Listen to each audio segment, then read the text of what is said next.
Hey everyone, it's Warren, and today's my first ever video of doing a cooking video for this channel, and it's going to be a special recipe. Well, not really special. It's a box recipe. I'm going to be making goddamn birds. I'm going to be making a curry, a Japanese box curry. So come on, let's go take a look, all right?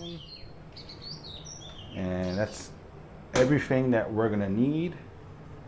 Okay, so this is the Vermont curry. I've used this a bunch of times. It's not spicy. The spicy ones were out, so I couldn't buy any. It's basically 12 servings for one box, but today I'm just going to be making 6 servings. So this is one packet for 6 servings.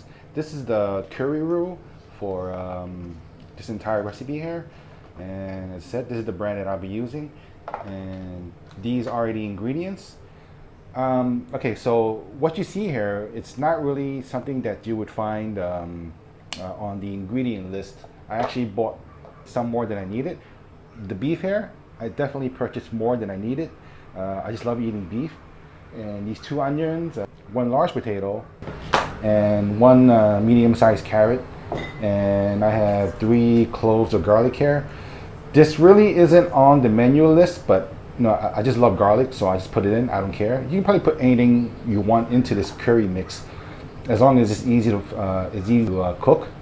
So it doesn't matter what you put in there. As I said, I put garlic in. Doesn't really matter. I haven't been visited by the curry police, so don't worry about it. Put whatever you want, okay? So I'm gonna start cutting these up into manageable sizes. So I'll be right back. Okay, so I started off peeling the potato. Skin on the potato. I left some skin on because I really don't mind potato skin. It actually tastes good to me, so I leave some of it on. And also peeled my carrot, so I'm just going to give it a rough chop.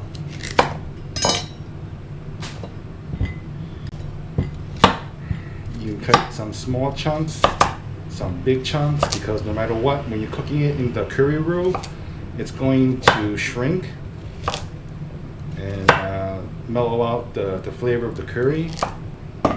Same for the potato, it's just a rough cut.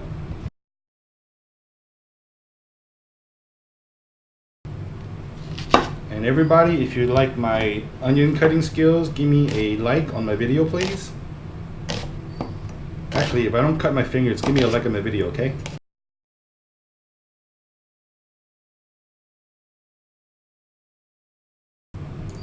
Yeah, so in general, beef in Thailand, it costs more compared to the US. But that's because in Thailand, not too many people eat beef. So just like milk and butter, it's not in every kitchen in Thailand. That's why the prices here it's much higher. So, okay, I don't know how much beef I have here, but it looks like a lot. And but it doesn't matter. I'm gonna cut some big pieces. And I'm gonna cut some small pieces. This beef here I bought at a local wet market. It cost about 130 baht, which is a lot cheaper than what you would get at a big supermarket like Tops. About wet markets in Thailand is that the items inside might not be too clean, but don't worry too much because there are so many people buying stuff inside those markets that it's usually fresh. Okay, so cut the beef to whatever size you want. I like mine medium to large chunks, or medium to small actually. This particular cut that I bought, there's a lot of fat on it, right? But fat is, it's flavor, right? So, so when I cook this, I'm gonna put this on a pan side down first. Fat on the pan side down. The meat cut here is perfect for stewing. Okay. When you go to a Thai wet market, the Thai word for stew is stew. So box curry is a great way of having a nice meal after a long day at work. These box curry, they normally take about just 30 minutes to make, not including the time for cutting your ingredients. But I mean overall, just say 45 minutes, which is not bad, right?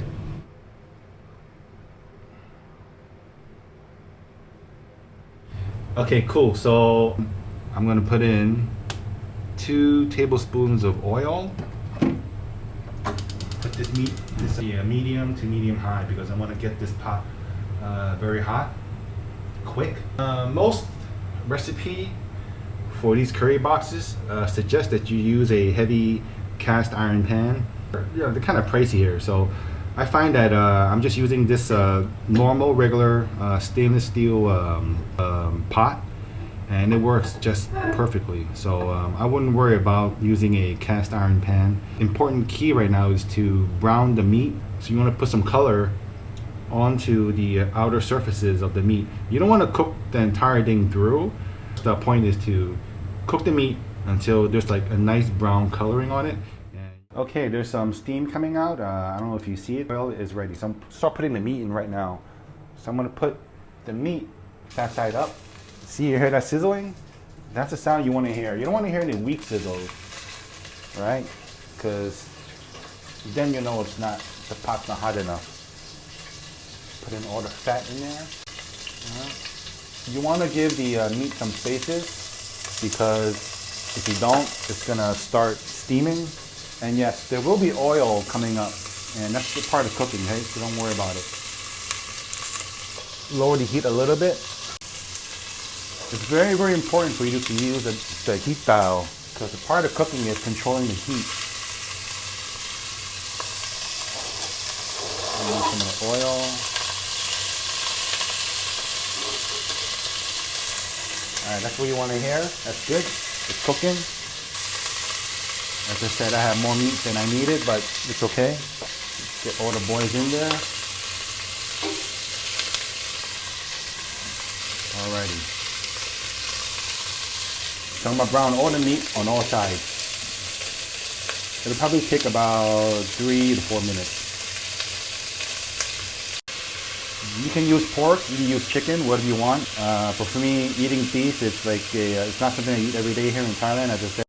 So for me, this is sort of a treat. Okay, so as you see, there's a lot of water that went out of the beef here, so the beef shrank a little bit, which is cool. All right, that's all the flavor. Look at that. If you can see that brown stuff over there, it kind of thickened up with the oil. That's flavor, man. That's gonna go into your curry. So you know it's gonna be good. So I'm gonna leave this like this for just another few minutes. And then right after this, I'm gonna dump in the onions. All right, now at this point, I'm gonna start adding the onions. The purpose why I'm putting the onions in first, because onions take a little bit more time to cook. To sort of get the flavors out.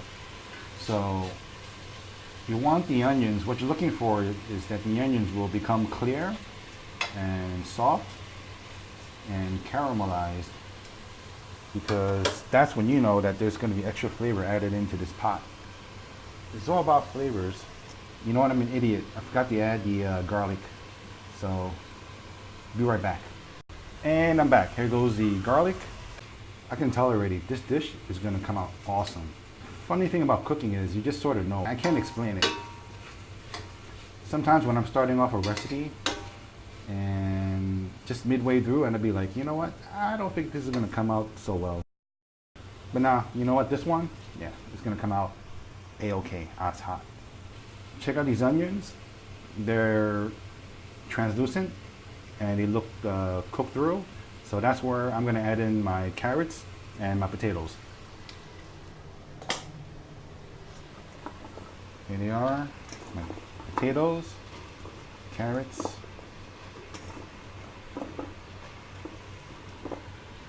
Put them all in.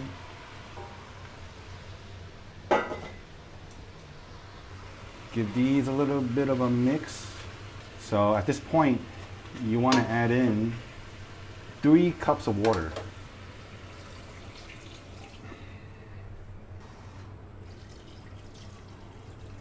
So this water is just enough to cover the all the ingredients. And that's what you're looking for. So right now, I'm gonna jack up the heat just a little bit higher to medium. So the point is you gotta wait until these parts, the potatoes and the carrots, to become just a little bit more soft, and that's when you put in the roux. Okay, so I'm gonna wait until that's done, and then I'll be right back. Okay, one thing I also want to add. So we're 10 minutes into simmering. Right now, we're just give me about another 5 more minutes until these chunks of carrots and potatoes get softened. But if you go to Vermont Curry's website, they'll tell you to there's a video, a cooking video that you can follow. They'll tell you to skim out these extra brown stuff here, which is basically protein. I guess it's just sort of for aesthetics, the looks, because maybe for them it looks a bit nasty, but I've tried both ways. I've skimmed out the proteins, and I left it in there, and the final result, it's always the same. I mean, you'll see later. The curry is very, very brown. So, in my opinion, don't worry about these protein little bits here. I mean, for me, it's just extra flavor. 5 more minutes of simmering these vegetables, and I'll be right back to add the roux.